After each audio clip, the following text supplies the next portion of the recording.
she was born into rock and roll royalty, the only daughter of the biggest hip-shaking star on the planet.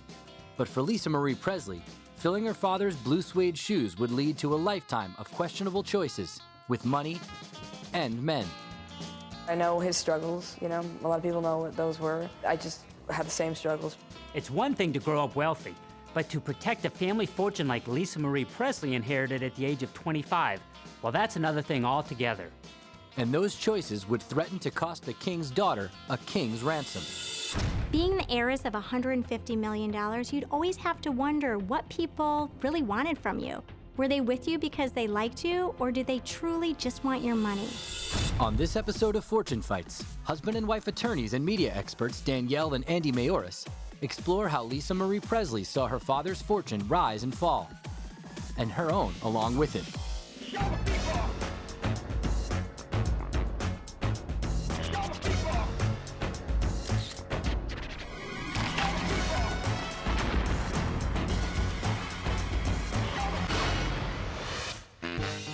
Lisa Marie Presley was born February 1st, 1968 in Memphis, Tennessee. Her father, Elvis Presley, was the most famous musician in rock and roll history.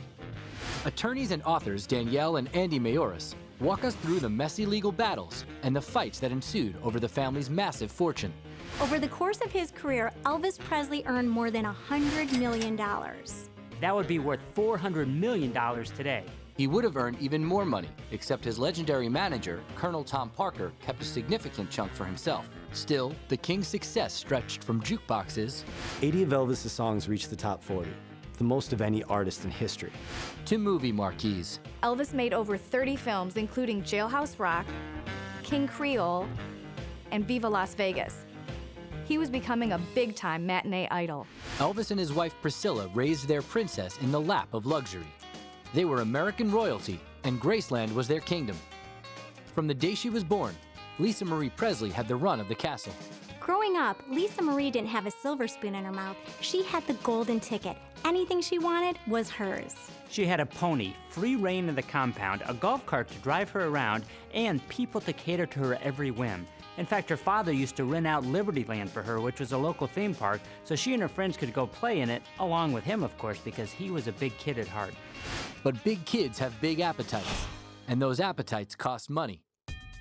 As a little girl, Presley looked on as her superstar father spent money with reckless abandon.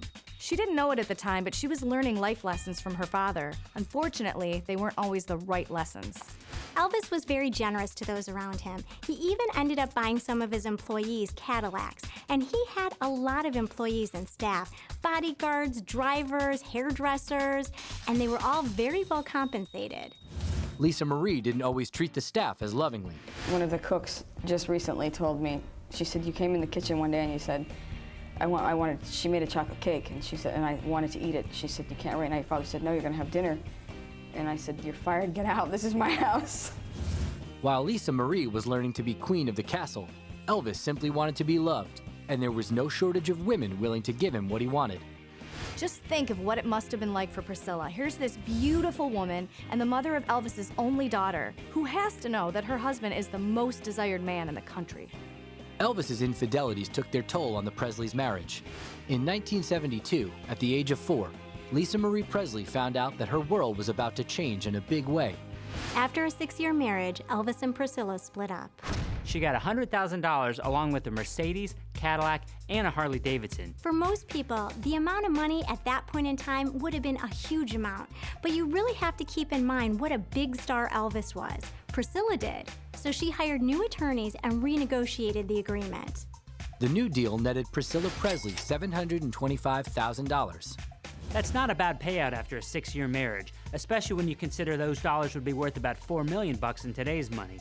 And of course, Elvis still had a pretty sizable net worth, so he could reasonably be expected to take that financial hit without too much hardship for him. It was pretty fair and equitable for both sides. That's how divorce settlements are supposed to work, and it shows you the value of having good attorneys.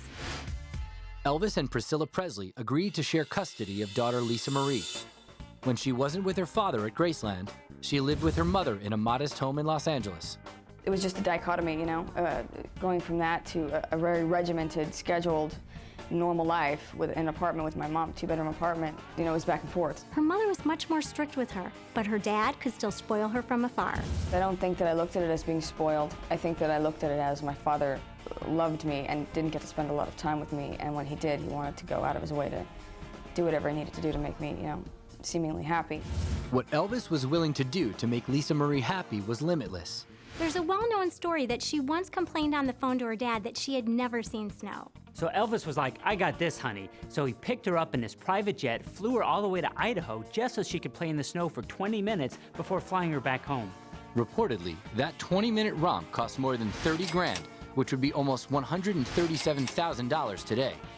Considering that Elvis was determined to make sure she lived like a princess, Priscilla struggled to raise Lisa Marie as a normal kid. My mother was very level-headed and very set on me being level-headed, so she'd have to sort of undo whatever was done if I went to Graceland. But try as she might, Priscilla was never able to make her daughter's childhood normal. It was basically impossible for Lisa Marie's life to be ordinary considering who her dad was. While other kids are making friends on the playground, she's hanging out with Michael Jackson when she's only 6. Even in divorce, Elvis had made sure that Lisa Marie's childhood was a dream. But that dream was about to become a nightmare. On August 16, 1977, the news broke. Elvis Presley died today. He was 42. Apparently it was a heart attack. Elvis Presley was found dead in his private quarters at Graceland. Elvis reportedly died of a massive heart attack, but the true cause of his death is still up for debate. Over 80,000 mourners attended Elvis Presley's funeral. People who had never met him wept over his passing. I just can't believe he's dead. It's terrible. But I just thank God that Elvis died here at Graceland instead of on the road just like any other rock and roll singer. To them, the loss felt personal. To Lisa Marie, it actually was. Lisa Marie claims that Elvis woke her up at 4 a.m. the night before to kiss her goodnight, and he was found dead the next morning. In fact, she says that was the last time she saw her father alive. While Priscilla and Lisa Marie Presley were still coping with the loss, there were other pressing details concerning Elvis's passing that needed to be dealt with. Elvis may have been gone, but his estate remained. In the will, Elvis's father, Vernon, was appointed executor and trustee. It's an executor's job to administer the estate after somebody dies. An executor has to be appointed by the court, and it's usually the person named in the will to serve that role. The executor is the one who inventories the assets, pays the taxes and creditors, and then when all is said and done, divvies up the money to the beneficiaries. This is not an easy job. It's a lot of work. Unfortunately, because of the way Elvis spent money so freely during his life, it meant that his estate wasn't worth as much as it might have been. This is a man who took his jeweler on tour with him and once spent $85,000, which would be $400,000 today, on jewelry within 1 week. Overpriced jumpsuits, massive improvements to Graceland, and buying expensive vehicles left and right. Elvis was tearing through cash to look like a king. But on top of that, he would blow through money acting like a kid. He and his friends famously bought $15,000 worth of fireworks, rented out the Rainbow Roller Dome in Memphis, and shot fireworks at each other. I mean, it just goes to show you, saving money was the last thing on Elvis's mind. At the time of his death, Elvis's estate was valued at around $10 million in property and cash, which would be dispersed to a trio of beneficiaries named in his will. When someone creates a will, they name beneficiaries under the will, which are the people that they want to receive their fortune. But Presley was going to have to wait for her inheritance. According to Elvis's will, Lisa Marie's inheritance would be held in trust for her until she reached the age of 25 on February 1st, 1993. When you boil it down to its essence, a trust is the legal vehicle that allows you to name a third party to manage assets on behalf of your chosen beneficiaries. Now, this can be a great way to save money on estate taxes, preserve privacy, and, in this case especially, help to protect minor beneficiaries. Without an arrangement like this, the minor would receive the assets when he or she turns 18, and in some cases, that could be disastrous. But there can be a downside to receiving a lump sum of money all at once. As an estate planning attorney, it's definitely not unusual for me to counsel or see clients want to spread payments out to their children over time. In fact, I'm a big proponent of that. So it's really surprising, especially someone of Elvis's magnitude, that he would give the money to his daughter all at once at the age of 25. The Elvis's family members weren't the only ones looking after his fortune. Colonel Tom Parker had been Elvis Presley's manager since 1956. Elvis credited him with much of his success, but others questioned Parker's oversized influence over the king. and his oversized fee structure. So Colonel Parker was making money off Elvis's name for years, and he wasn't about to stop just because Elvis died. The battle for the Presley fortune had just begun. As you can imagine, people were coming out of the woodwork left and right, and when this happens, things can get ugly quickly. Elvis Presley was the biggest star in the world. He and his wife Priscilla had raised daughter Lisa Marie in the lap of luxury at Graceland. But divorce rocked the Happy Kingdom in 1973, and the king's passing in 1977 brought it crashing to the ground, leaving his heirs to fight over his remaining fortune. A lot of people profited off of Elvis when he was alive, and now that he was gone, they'd have to find a new source of income. When a journalist asked Colonel Parker what he was going to do now that Elvis was gone, he replied, "Well, I'll just go right on managing him." Parker went to Vernon Presley and suggested that he take over managing the estate in order to protect it from scam artists. Of course, who was the biggest scam artist of all? None other than Colonel Tom Parker himself. A known gambling addict, Parker was used to bluffing his way through a hand and coming out with the entire pot. My gambling had never anything to do with Elvis. Parker proposed that Vernon let him manage the assets of the estate in exchange for 50% of the income that was brought in as payment for Parker. Vernon Presley agreed to the deal, despite the high price at which it came. 50% of an estate is exorbitant. That's unheard of. Most of the times, even when there's a corporate trustee involved, you're looking at 5% of an estate, sometimes 10% of the estate. Ironically, Parker would have made even more money if he hadn't made a deal a few years before that dramatically limited how much money could be brought in. Parker had negotiated a deal with RCA, giving them ownership of all of Elvis's recordings prior to 1973, severely limiting the revenue stream for the estate after Elvis's death. With Parker entitled to half of whatever money coming in, and taxes taking a sizable portion of what came in beyond that, the estate was dwindling rapidly. By 1979, he'd whittled it down to just $1 million. The probate court system is far from perfect, but it can act as a safeguard against somebody who's intentionally trying to take advantage of an estate or mismanaging it through incompetence. And fortunately, that was the case here, where the probate system actually protected Elvis's estate. Elvis's father, Vernon, had passed away in 1979. When Elvis's grandmother, Minnie Mae, died shortly thereafter, Lisa Marie Presley became the sole surviving beneficiary of the Elvis Presley estate. In 1980, the probate court judge appointed attorney Blanchard Twall to protect Presley's interests. Probate court is the public venue that you go through when you pass away with a will. So in Elvis's case, even though there was a trust, it was part of the will. It wasn't a separate standalone trust. Whenever a will is filed and someone dies with assets in their individual name, it goes through the probate court process. Toole reported to the probate court that Parker's fees were excessive. According to Parker, he was a business partner with Elvis Presley in life and in death, so he was entitled to 50% of everything the estate brought in. But he wasn't a beneficiary under the will. If Elvis truly wanted to give Parker 50% of everything after he passed away, he should have put that in the will, and he didn't. And I'm sure there was a good reason for it, because he never had an agreement with Parker that Parker was going to get 50% of everything after he passed away. Judge Joseph Evans ordered that the estate cut off all payments to Parker. And to the surprise of many, the judge went on to further order that the estate sue Parker in order to recoup money that never should have left its coffers in the first place.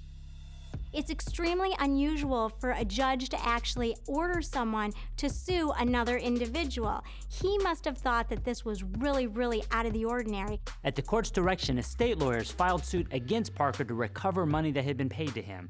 The problem with the lawsuit is that Parker didn't have any money left to pay back, at least that's what he said, and the estate decided it was too expensive to keep trying to sue him to recover money that was likely spent. So the best the estate could hope for was to sever ties from Parker forever. With Parker out of the picture and Vernon and Minnie Mae passed, 3 new executors and trustees were brought in to manage the estate. Elvis Presley Enterprises was formed to conduct business on behalf of the trust and manage any existing assets that the trust had.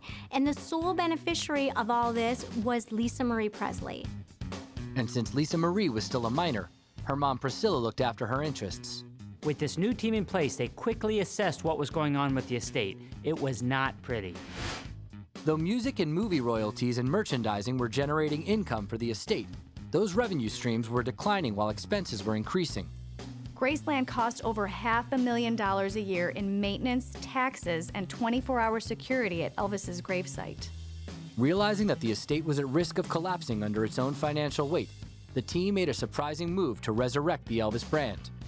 One that Priscilla would only do if she could keep some things private. Priscilla decided to open up Graceland to the public, but she didn't give them access to everything. Instead, she gave them access to the rooms on the first floor, like the music room and the jungle room. She kept the second floor where the bedrooms were located away from prying eyes. On June 7, 1982, when Lisa Marie Presley was 14 years old, her childhood home, Graceland, opened for tours. We had no idea if anyone was going to come or not. Priscilla's fears proved to be unfounded. Fans showed up in droves. It was an immediate hit with tens of thousands of people visiting in the first few months alone. And while her childhood home was earning her money hand over fist, Presley was living the life of a troubled youth. Having been raised in a military household, Priscilla was not as lenient as Elvis was, and Lisa Marie chafed under her mom's strict discipline. Priscilla enrolled Lisa Marie in the prestigious Westlake School for Girls, but she never graduated. I was very deep as a kid. I had a lot of questions about life. It's sort of purposeless, not quite understanding how things work. Presley began to act out in dangerous ways. Lisa was wild. She called it destructo mode. And anything her mom didn't want her to do, she decided to do. Smoking, drinking, boys, drugs, you name it, she was doing it. At age 17, Presley was sent to rehab. There, she overcame her destructive habits. But that's not all Lisa Marie did at the center. She started a hot and heavy relationship with a bass player named Keough. He was basically a journeyman musician who played gigs around LA and worked as a house musician at a studio run by his best friend's father. Danny and Lisa Marie hit it off and dated for 3 years before getting married on October 3, 1988 in Hollywood. At the time of the wedding, Lisa Marie Presley was 20 years old, 5 years away from collecting the inheritance being held in her trust. Trusts are primarily formed to pass assets onto the chosen beneficiaries, but in certain trusts like this one, it can really operate like a business with money moving in and moving back out, and depending who is in charge of that trust, it can be quite profitable. Thanks to the current trustees, the trust had grown exponentially to $50 million. But Presley wasn't living the high life just yet. Lisa Marie and Danny Keough actually formed a pretty traditional family. They had 2 kids, Danielle, Riley, and Benjamin, and lived a pretty regular life for a while. But Lisa Marie was no regular person. She was the daughter of rock and roll royalty, and she was about to become extremely wealthy. In 1993, Presley turned 25 and received her inheritance. As a result of excellent financial management, it had grown substantially from the $10 million Elvis had left when he died in 1977. By then, it was worth a whopping $100 million. To Presley's credit, she didn't simply sit back and collect checks. She made it a point to find out what was really going on with this estate. Lisa Marie Presley attended board meetings of Elvis Presley Enterprises, familiarizing herself with the inner workings of the family business.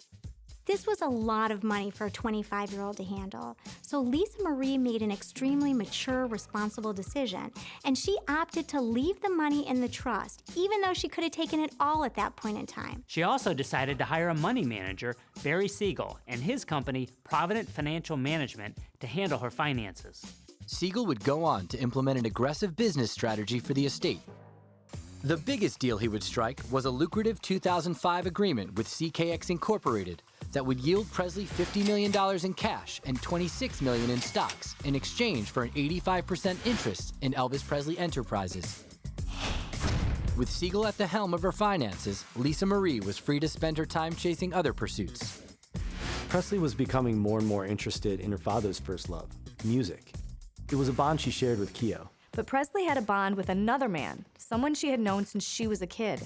And apparently, that bond was stronger than the one she shared with Keough. On May 24, 1994, after 6 years of marriage, Lisa Marie Presley and Danny Keough filed for divorce in the Dominican Republic. The reason for the quickie divorce? Lisa Marie wanted to get married again, and right away.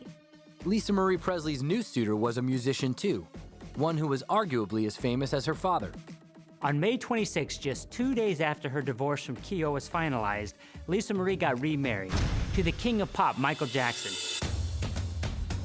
The king of rock and roll's daughter shocked the world by marrying the king of pop. It was the biggest headline in the music industry. But who else could truly understand Lisa Marie Presley more than someone like Michael Jackson? They had been friends for decades, but now they were more than that. If this relationship didn't work out, there would be a lot at stake.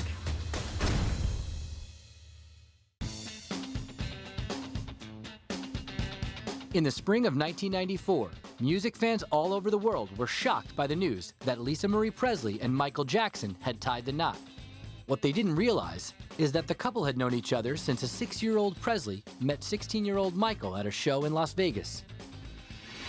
This childhood meeting turned into a lifelong friendship, probably because they both had such unusual upbringings. They both felt that each other got them in ways that nobody else could really understand. This was something that Danny Keough simply couldn't compete with. Michael and Lisa Marie would have long conversations on the phone. And one night, Michael asked Lisa Marie, "If I asked you to marry me, would you do it?" Presley said yes. Of course, she was a married woman at the time. So why was she so willing to give up on her marriage? It may just be as simple as she and Danny Keough were falling out of love while she was falling into love with the one person who could understand and relate to her. Whatever the reason, Lisa Marie Presley was ready to move on. So she flew back to the Dominican Republic for a quickie divorce. But even as Presley was finding love with a new man, the bond with the father of her children was strong, and Presley and Keough would remain close for years to come. Lisa Marie would later say that she's completely insane when it comes to picking men, but she always did say that Danny Keough was one of the good ones. Presley and Keough didn't appear to have a prenuptial agreement, and Lisa Marie did have to pay him spousal support. When all was said and done, it seemed to be an amicable divorce, and it cleared the way for Lisa Marie to move on quickly. 2 days after the divorce, Lisa Marie Presley and Michael Jackson were married. It was 1994, and I was the biggest Michael Jackson fan. He had come back with Dangerous. He was on top of the world, and here he comes out with Elvis's daughter, and you're just like, what is this? They publicly stated that even though the information was confidential, they both took measures to protect their respective fortunes. I have to ask you this because I can only imagine the number of lawyers involved in a prenuptial agreement between these two fortunes. Is there one? A careful one? Well, we've worked out things and we've signed certain things, but of course, that's very confidential. We agree. We made agreements prior, yes. There was a lot of money at stake for both of them. It really speaks volumes that they were smart enough to address this up front.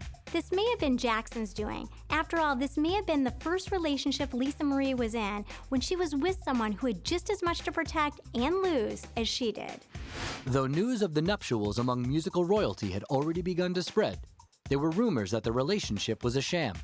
So Lisa Marie Presley and Michael Jackson decided to make a showing of their love on national television. And the newlyweds did not disappoint. And just think, nobody thought this would last.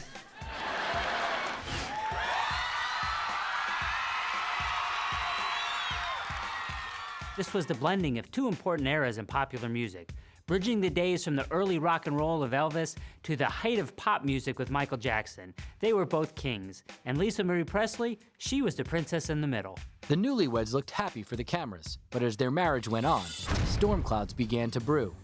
Presley claimed that Jackson's attention was being taken by sycophants, something she had witnessed with her own father, and she was becoming increasingly alarmed by the hold that drugs seemed to have on him. On January 8, 1996, they filed for divorce, citing the infamous irreconcilable differences. This is the common legal term used in most states when people don't really want to disclose why they're getting divorced, but simply want to say, the marriage is over, let us move on. Before exchanging vows, they had the foresight to protect themselves and their fortunes. What I can say is there was a divorce filed today, and I'm representing Lisa Marie Presley. She's filing divorce to divorce Michael Jackson. It is a clean, simple divorce, no disputes. I've talked to opposing counsel, and everybody agrees it's going to be friendly, no controversy. Lisa Marie Presley and Michael Jackson's prenuptial agreement would ensure that neither would lose their fortune as a result of their separation.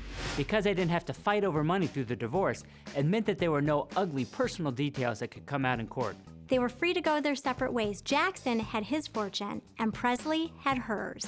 Lisa Marie Presley was twice divorced, extremely wealthy, and hungry to carry on her father's legacy in ways other than just the Presley name. She decided to go into the family business. Most musicians develop their skills for years performing in small venues before they ever sign a record deal, but not Lisa Marie. In 1998, Presley signed a deal with Java Records without ever having performed on stage before. But Presley didn't consider the Java deal to be just a no-risk vanity project. She had something to prove. She obviously had a lot of contacts in the music world, but she decided to call upon her music mentor to help her navigate this next chapter of her life. She spent the next 5 years working on the album, writing songs and collaborating with her ex, Danny Keough. She knew expectations would be sky high, so she really wanted to get it right. Meanwhile, a chance meeting at a party led to a new love in Presley's life. In 2000, she attended Johnny Ramone's birthday party where she met actor Nick Cage. For the next 2 years, the two of them were on again, off again. Until August 2002, when Presley and Cage took the plunge, marrying in a secret ceremony in Hawaii. In August, they were on. But by November, only 4 months later, they were off again.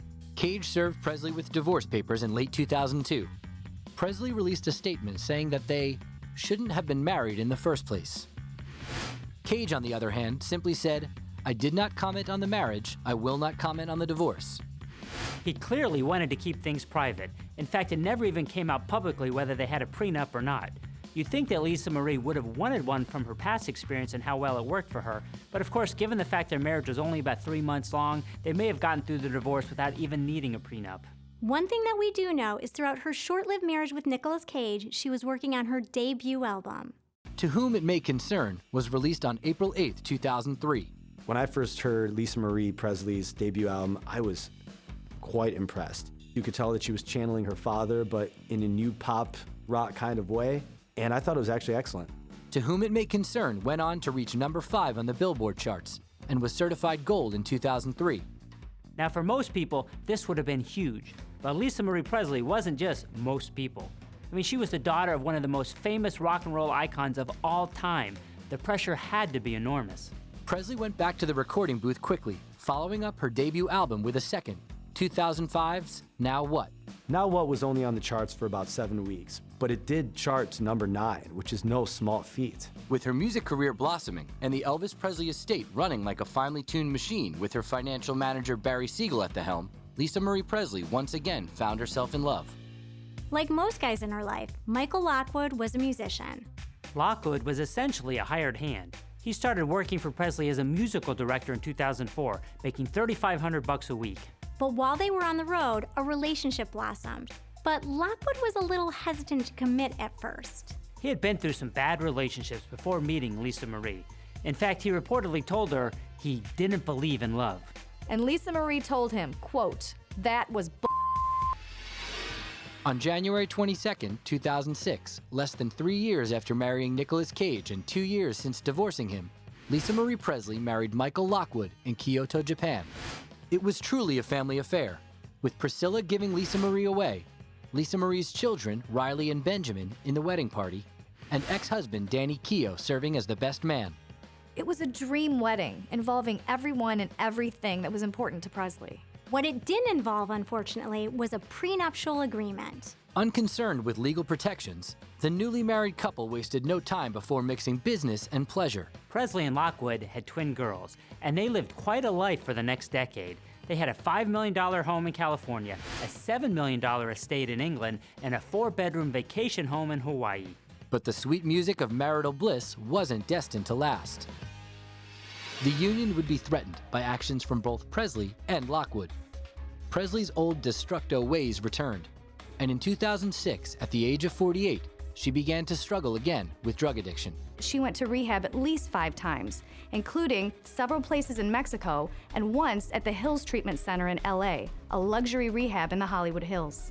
Multiple trips to rehab centers that cater to celebrities can cost hundreds of thousands of dollars.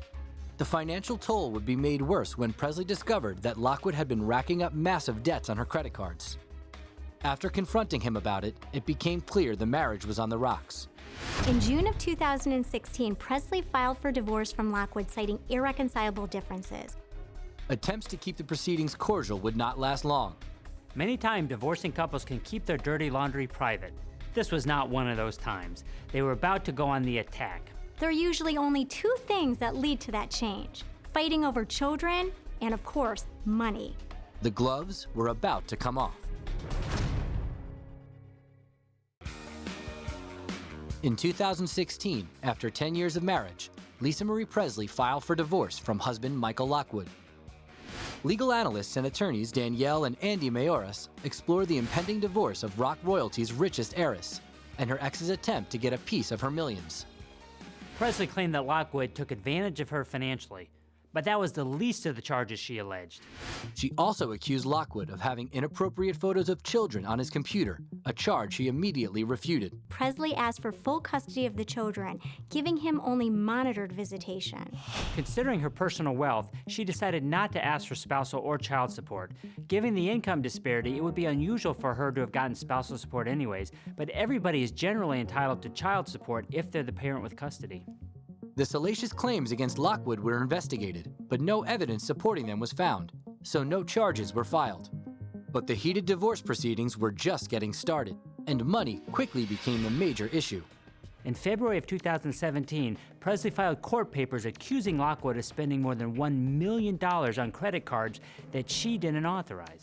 Lockwood was living the lifestyle of the rich and famous. Of course, he was doing this on Lisa Marie's dime. A prenup would have solved a lot of things even before they went south, but Presley may have been lulled into a false sense of security because her prior two divorces were relatively smooth, so she didn't have a prenup this time around. Lockwood asked the court for Presley to pay $460,000 in attorney fees and costs. Presley, in an effort to limit that exposure to no more than $40,000, filed papers that laid out her finances for the world to see, and they weren't pretty. In February of 2018, court records show that Presley had racked up debt to the tune of $16.7 million.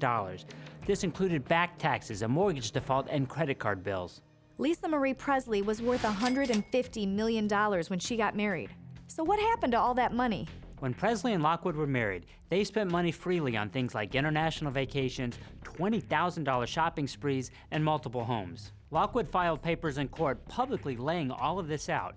He was probably trying to prove that Presley had the means, but there's a flip side to this approach, because it also shows that those means may have been exhausted. Her properties in Hawaii, Southern California, and England were all underwater. She owed more than $10 million in back taxes, and that was more money than was on hand in the trust. To many, it was hard to believe that Presley's trust, as sizable as it once was now depleted. Just as Lisa Marie had seen her dad with his carefree spending, not stopping to think about the implications, she was doing the exact same thing as an adult. The Los Angeles Superior Court ruled that Presley did not have to pay spousal support while the assets were being negotiated. However, she would be required to pay $100,000 in Lockwood's attorney fees. When one spouse in a divorce proceeding has a sizable financial advantage to the other, it's not unusual for that spouse to be ordered to pay the legal fees to the other party. This way, both of them can have equal legal representation in court, which they're both entitled to. And that's why the judge ruled that she had to pay Lockwood's attorney fees. Presley and Lockwood had entered into their marriage without a prenuptial agreement, and when they divorced, that dubious oversight seemed to pose a serious problem for Presley's case, until new information was revealed. There was a hitch in the divorce proceeding, at least from Lockwood's perspective, because they had signed a postnuptial agreement. A postnuptial agreement is similar to a prenuptial agreement, only instead of being signed before the couple gets married, it's signed after they get married. But legally, they amount to the same thing. The agreement stated that there would be no community property created during the marriage, and that neither person would be entitled to spousal support. With a prenuptial agreement, of course you have that dangling carrot, which is the marriage itself, and with a postnup, you don't have that. Lockwood asked the judge to tear up the postnuptial agreement. Why? Because he said he hadn't read it, it simply didn't interest him enough, and his attorney never explained the details to him. The problem with this kind of excuse is that it's never going to work, because otherwise no contract would ever be valid. If one side could simply say, I didn't read it didn't interest me, it shouldn't be valid, then no contract would be enforceable. Presley claimed that Lockwood was fully aware and had the complete and full opportunity to negotiate the agreement. She also said there was no unfair advantage and no undue influence. At the time the postnuptial agreement was signed, Lisa Marie Presley owned 15% of Elvis Presley Enterprises. This was the result of a 2005 deal that Barry Siegel had made with CKX, selling off 85% of Elvis Presley Enterprises in exchange for millions of dollars in cash and stocks. Despite her debts, Lisa Marie Presley still stood to make money from the Elvis Presley estate, and she was determined to protect that money from her soon-to-be ex-husband. Now it was in the hands of the court.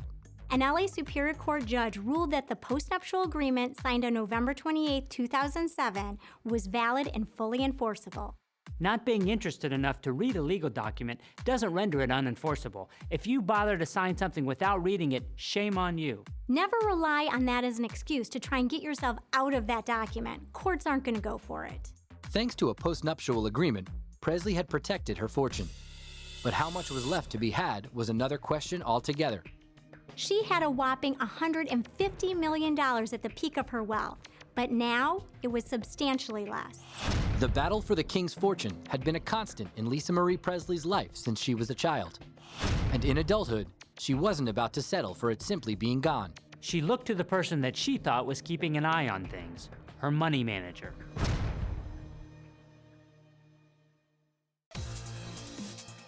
In 2018, after having weathered multiple marriages and divorces, and having seen the Elvis Presley estate ebb and flow in value, Lisa Marie Presley found herself in dire circumstances. The estate, once valued at over $150 million, was now worth only about a third of that total. Attorneys Danielle and Andy Mayoras break down how Presley's fortune was decimated and what legal action she took to try to get it back. In February of 2018, Presley sued her longtime financial manager, Barry Siegel. She had known Siegel for a long time. In fact, he had been her money manager for 25 years, ever since she first inherited money from her father's estate. The lawsuit accused Siegel of reckless and negligent mismanagement and self-serving ambition. Now, there's no legal significance to the term self-serving ambition. In fact, that's a new one to me. What she's really getting at is that she believes he breached his fiduciary duties to her and put his own interest ahead of Lisa Marie's. Presley claimed that Siegel's mismanagement dated back to a deal he orchestrated in 2005. He sold 85% of Elvis Presley Enterprises to Robert F.X. Silverman and his company CKX for $114 million. And then Lisa Marie would keep the remaining 15% interest in Elvis Presley Enterprises. Presley received $50 million in cash and another $26 million in stock in CKX. CKX also paid another $25 million to pay off debt for Elvis Presley Enterprises. So what did CKX get for $114 million? It got a 90-year lease on Graceland. It got the rights to Elvis Presley's name, image, likeness, and trademark, which is used in over 100 merchandising and licensing deals. It got publishing rights to 650 songs, and it got royalty rights to 24 of Elvis's movies. RCA still owned the rights to all of Elvis's biggest hits, but the Presley name was a cash cow. Elvis Presley Enterprises was making about $40 million a year from Graceland tours, on-site retailing and licensing, and from hotel revenue from the Heartbreak Hotel. It had looked like a mutually beneficial deal until CKX went belly up. In 2016, CKX filed for bankruptcy. And of course, when there's a bankruptcy, that means the stock in the company is worthless. Lisa Marie Presley owned around $20 million worth of stock. So now it was just a paper fortune. What was it worth? Absolutely nothing. She had already given up 85% of what she could have been making off of the Elvis Presley name in the original deal. And now that CKX was having financial trouble, $25 million worth of stock that she had received was gone. This was a major blow to Presley's fortune. Presley's stock was worthless, but she had been paid $50 million as part of the CKX deal. $50 million that were being handled by Barry Siegel, or, according to Presley, mishandled. Presley says she was completely kept in the dark about her losses, and that Siegel had actually been selling her personal assets to supplement trust income without even telling her. By 2016, Presley claimed that Siegel had liquidated all of the trust assets, and all that was remaining was shocking. It was only $14,000 in cash and $500,000 in credit card debt. Lisa Marie Presley had grown up in one of the most famous homes in America. Now she claimed Siegel had put her in the poorhouse. The Elvis Presley fortune was all but gone. It was a wake-up call for Lisa Marie Presley. Where did the $114 million go? Where was her money? Siegel countersued and claimed that Presley squandered her father's fortune, not once, but twice. According to Siegel, she spent the $150 million she initially received, and then she also spent all the money she received from the sale to CKX for the 85% interest in Elvis Presley Enterprises. Siegel fired back at her, saying, quote, she was rescued from insolvency by a deal she now calls fraudulent and self-serving, and that she actually became wealthy again after the CKX deal, but then, quote, she dissipated her second fortune over the next 10 years. There was a cascade of information that came out because of her divorce. All of the he said, she said from the divorce gave Siegel and his legal team a lot of ammunition. The lawsuit also says, as she spiraled downward personally, she refused to listen to the warnings of her most trusted advisors and her family. Unfortunately, she only has herself to blame for her financial and personal misfortunes. Her continuous excessive spending and reliance on credit far exceeded what the trust could pay her from income alone. Siegel and his company are suing Presley for $800,000 in damages. That figure represents the amount that Siegel says Presley owes him for work that he did before she fired him in March of 2016. And that figure comes from Siegel's $700,000 a year fee for managing the trust, which Presley said was exorbitant when he should have been protecting her interest instead of focusing on his own profits. Siegel's lawyer, Leon Gladstone, defended their actions in a statement to People magazine. Gladstone squarely placed the blame on Lisa Marie Presley, saying that the 2005 deal helped her with millions of dollars of debt that she had, and helped her net millions more, which he said she just squandered. Siegel and his lawyer said that Presley had an uncontrollable spending habit, which was a claim they were able to support by pointing to the financial statements that came out during the Presley-Lockwood divorce. The legal battle with Barry Siegel continued. Was Siegel negligent in managing Presley's money? Or was Presley really this carefree spender that he makes her out to be? Only time will tell. Everybody has to take their own personal responsibility at some point. You can't blindly trust your advisors, and if somebody's doing you wrong for that long, you should find out about it. Meanwhile, Presley's divorce from Michael Lockwood lingered in court. Lockwood filed documents in August of 2018 asking the court to certify its ruling that the postnuptial agreement with Presley was valid. This move showed how important it was to Lockwood and his legal team to challenge the validity of the postnuptial agreement, because they asked for and received permission to take that issue up to the Court of Appeals even before their divorce case was done. What this means is that the divorce trial is going to be delayed until the Court of Appeals passes on that issue, and then they'll go back for trial. But throughout her ongoing legal battles, Lisa Marie Presley continues her quest to connect to her famous father through music. In August of 2018, Lisa Marie released a duet with Elvis called Where No One Stands Alone. Lisa Marie Presley was born into wealth and fame, but reckless spending, financial mismanagement, multiple marriages and divorces, and legal battles over money have all taken their toll. It's easy to assume that someone born into money is going to have it easy, but that's not always true. I'm sure nobody could have predicted the amount of ups and downs that Lisa Marie would have gone through when she was back roaming the halls of Graceland as a child. Lisa Marie's been in the public eye since she was born. Everybody knows about her, everyone knows what she looks like, but still, she is mysterious. She's truly an enigma.